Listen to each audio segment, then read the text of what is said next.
Sir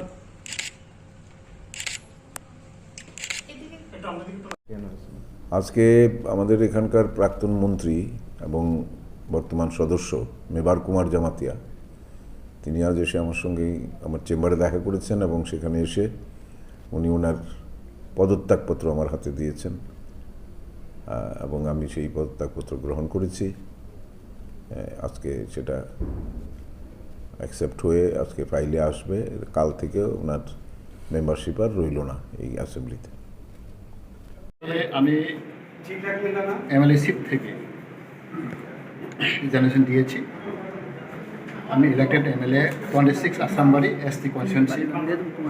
আজকে আমি দিয়েছি স্পিকার কাছে, কারণ আমরা জানি স্পেশালি আমি ছোটবেলায় থেকে আমি অনেক জাতির জন্য দেশের জন্য কাজ করতে চাই।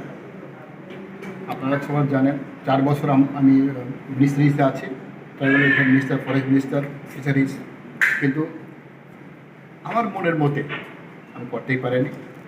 জনগণ আশা আকাঙ্ক্ষা অনেক কিছু আছে, আইপিপি বিজেপি আসার পরে অনেক কিছু করার জন্য আমরা চেষ্টা করছি, কিন্তু সেটা আমরা হয়নি। প্লাস আপনারা জানেন ইলেকশনের আগে আমাদের মধ্যে একটা এগ্রিমেন্ট করা হয়েছে হাই লেভেল মন্ডি committee social economic and political development of the indigenous people. এই কমিটি গঠন করা হয়েছে আন্ডার হোম মিনিস্ট্রি, কিন্তু এই কমিটি কখন কোনো পাত্তা নেই। এখানে লেখা আছে 3 মাস মধ্যে 90 ডেজ মধ্যে এই রিপোর্টটা পেশ করবে, কিন্তু 2বার আমার মিটিং হয়েছে দিল্লিতে, এখানে ত্রিপুরাতেও আমরা মিটিং হয়েছে, কিন্তু এটা কোনো বাস্তবায়ন হয়নি। তো এইগুলো আমি খুব অসন্তুষ্ট, কারণ আমি জনগণকে আমার কিছু করতে পারিনি।